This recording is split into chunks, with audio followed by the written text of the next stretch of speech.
Safety is super important in manufacturing. So let's talk about how to correctly incorporate it into continuous improvement. Hello, I'm Tom. Welcome to my channel where we talk about continuous improvement in an industrial setting. And today's video, it is about safety first. Or actually, well, sort of my pet peeve with that. I really don't like the idea of safety first, safety everywhere. Now, don't get me wrong. Safety is super important, especially in a manufacturing type of environment where there is a lot of large machinery, dangerous chemicals, everything that we want everybody to go home healthy and fully alive. So safety is super important. But the thing is, if you do this safety first culture, I don't know, it doesn't jive with good continuous improvement, TPM, not even with lean. I will show you why. See, what you often see in factories is that there is this concept of, well, we need to make money, good KPIs, but safety comes first.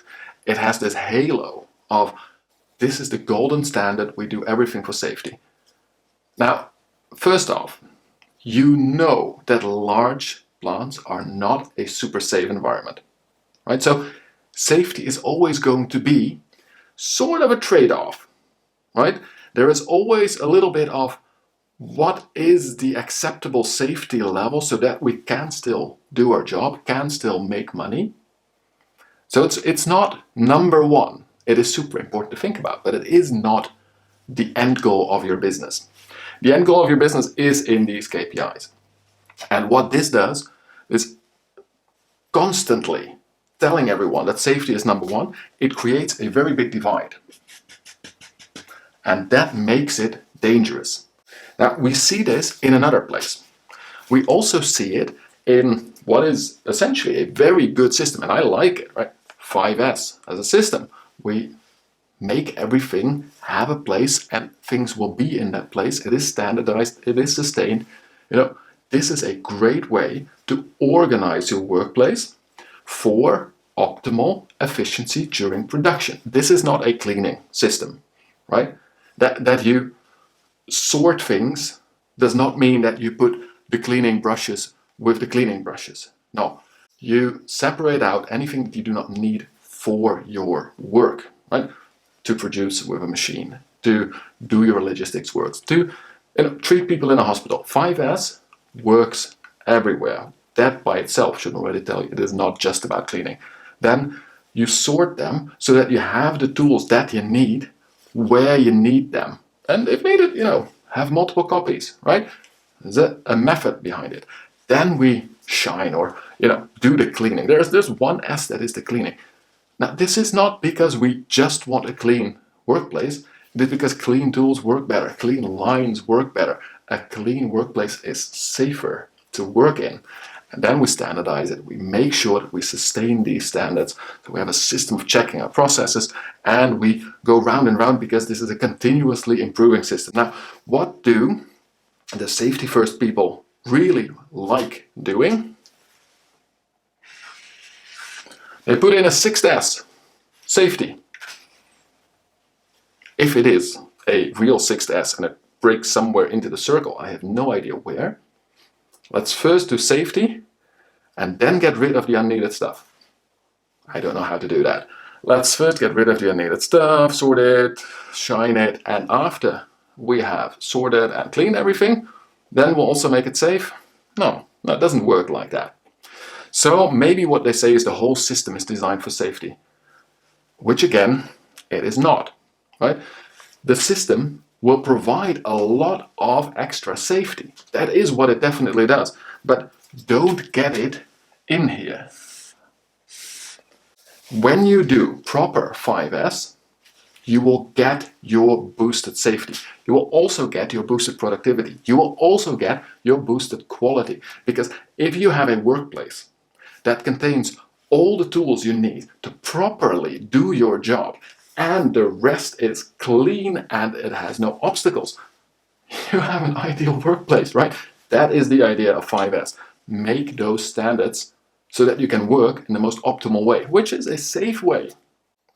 Now, what then is a much better way of looking at integrating safety into continuous improvement, into your main operational process. That is what we do with the concept of a performance and capability matrix or a performance capability growth. See, when we look at performance, and this is basically output and cash and stuff like that, right? These are the typical KPIs. We plot them on the axis going upwards, and this is not only money, but most of them sort of translate into money. And then on the axis going to the right, we put all kinds of capabilities, which includes being able to work safely. Now, pure safety results like incidents, lethality, things like that, they can also definitely be on the performance axis. But behavior-based safety culture or safety communications or adherence of people to safety standards, that is all capabilities. As is knowledge of your quality systems, the correct making of your products, including up to internal specs and the quality things in there. Also the way we train people, the way we find root causes. These are all capabilities that will build performance, often in the bit longer run. Now, to run a business with a focus on today and tomorrow, so you need to make money today, you need to survive, but you also need to build a strong operations in order to still be competitive and safely and qualitatively produce products in the future. You want to sort of go the middle route, right? So there is this sort of path that is healthy, which is your performance should not outpace too much your capability. Neither should you fully focus on building capabilities when your performance is lagging behind. So especially for larger organizations who can compare a number of factories, this is a super valuable tool to have, because it will allow you to compare your factories and say, well, there's a couple of factories that are pretty similar in what they make, and they have much, much higher output. They perform a lot better, and their systems may not be as good as on other factories. You can compare your own factories one against each other, but you can also do this using consultants to, they know other factories in the same industry and, well, different but similar industries. So those things, those benchmarks inside and outside of your organization, they can really help you. See, if you are performing super, right? So you've got a very nice money focus, but your capability is low.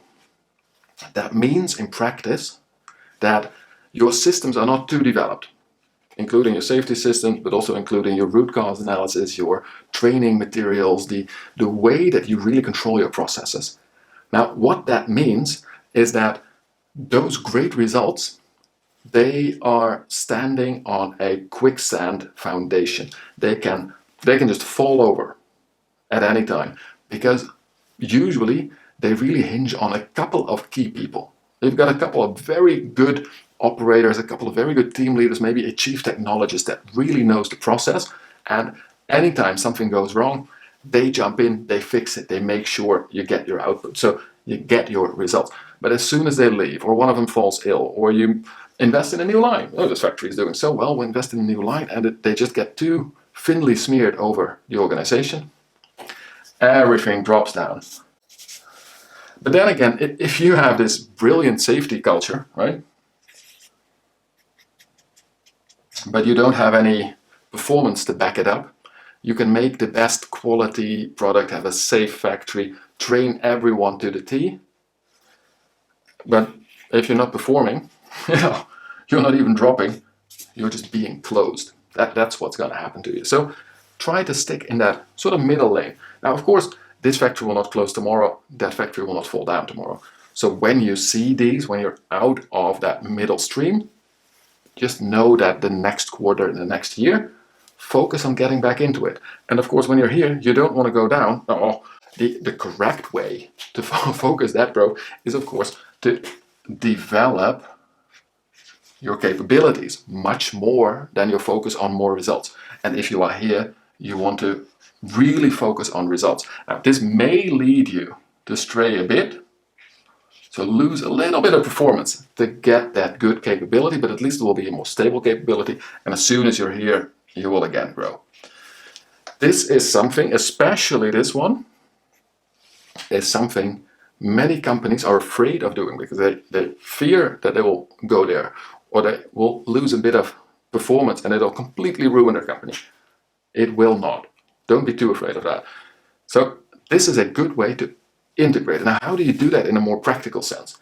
For instance, if you are running a bit of a TPM style of continuous improvement where you have pillars, something similar, right? A steering committee that decides on which areas of the business to put improvement events into, Kaizen events, improvement teams, things like that, like improvement resources. Now, when you do this in a pillar type of organization, these teams are proposed by the pillars. Those pillars, they do the analysis of where are the problems in their own areas, propose teams, the steering committee allocates resources to the priorities over the general area of the factory. When you do this, you will have a whole bunch of improvement teams on results, and the safety department centrally or maybe at your factory will decide that they also need 1 or 2 safety initiatives. Completely separate. If you put safety in here as one of your pillars of excellence, then it becomes part of getting that total picture. You allocate resources there where needed. You put teams to improve safety into the mix. They will be exposed much more to the ideas of training as well, to the ideas of looking at problems, to the idea of where do we have breakdowns. Breakdowns are a big safety risk as well. Now, any non-standard operation is a huge safety risk. When a machine is just chugging along, doing what it's always doing, the operator is probably standing there somewhere like this, definitely not with his fingers in the machine. Now, when you have a breakdown or a jam or things like that, people start sticking their fingers where they shouldn't be. They start taking a bit of defect or clogged up product out of a machine that is still trying to run. Those are really accidents waiting to happen. So put that all together, right? You've got your money pillar as well. You've got your training, your quality pillar. You have all of that. And here it comes back. What do we very often see when we are building pillars of excellence, TPM pillars? There is one foundational part. 5S is the foundation of our whole pillar system, of our whole TPM system. Even if you do not use TPM pillars, you have this foundation of deciding how we work, what we need to work, making sure that we have all of that in a good, clean state, and then making standards of what we need, when we need it, how we use it, and auditing on it. That 5th S of sustain your standards, that one really comes back. See, when we are thinking of how do you really integrate safety into the system of continuous improvement, also into the system of 5S, you want to go and do process confirmation or process audits, right?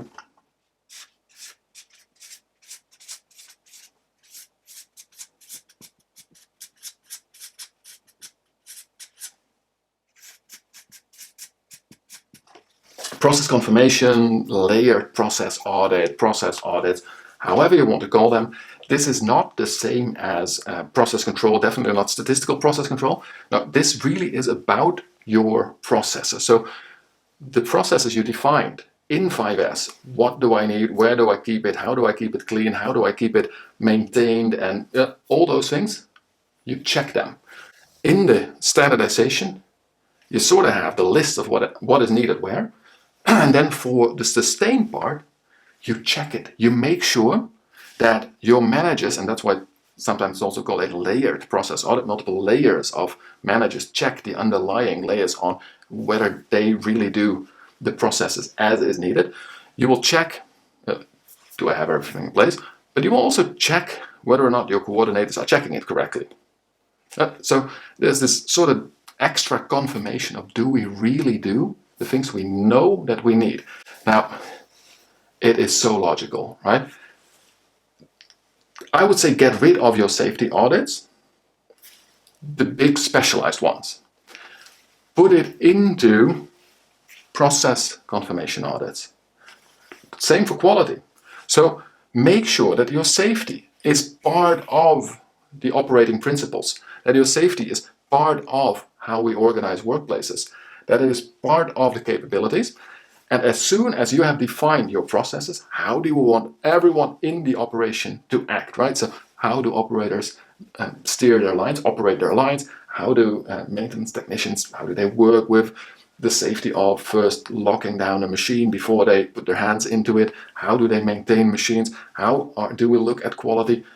We have all kinds of internal specifications that are important to make sure the end product is good. So we are testing for it, we are sampling. All of these things, they're all processes. So how do we start up a machine? Is a process that you can check, that you can confirm that people are really doing it as per the standard operating procedure. We can do some process confirmation on the process of planning people to jobs that they are actually trained to do, right? This is a relatively simple check. You go out, especially on a day with a couple of sick people, you go out and check that everyone who's working in a workplace actually is trained to safely and correctly work that workplace. If not, stop that process. But also you have a chat with your planning, your team leaders, your training people. It brings out so much of the non-capability of an organization if you do good process confirmation, process audits. And you do them on safety as well. And this is a critical part, because you know that when people also do all of the safety processes correctly, it's almost guaranteed that they also run the line correctly. So the people who really do all the safety rules as well as run the line are almost always people who very conscientiously do what is in the instructions. So they will run the line as needed. So that way safety can seriously boost your continuous improvement efforts, because you can see where the gaps are in skill, in training, in competence of people, and in following the rules, the standards, right? So safety into your processes, not as a very special one, not its own halo, not place one, but a very important prerequisite for the way we operate. We check it, we make sure it has its own loss analysis, improvement potential analysis, it gets resources to improve. It is one of the capabilities, but also one of the KPIs. We measure and we keep it out of claiming all kinds of different systems. Safety is not a system, it is a philosophy that is everywhere in all the things that we do. And then you have it correctly integrated into continuous improvement. So I hope that this sort of jogged you as well, jogged some feelings, and maybe got you that extra bit of, that's what I'm gonna do next year. If it did, don't forget to hit the like button, but also write a couple of your own feelings, grudges, maybe a complete difference of opinion into the comments. I wish you a very safe 2024. See you in the next video.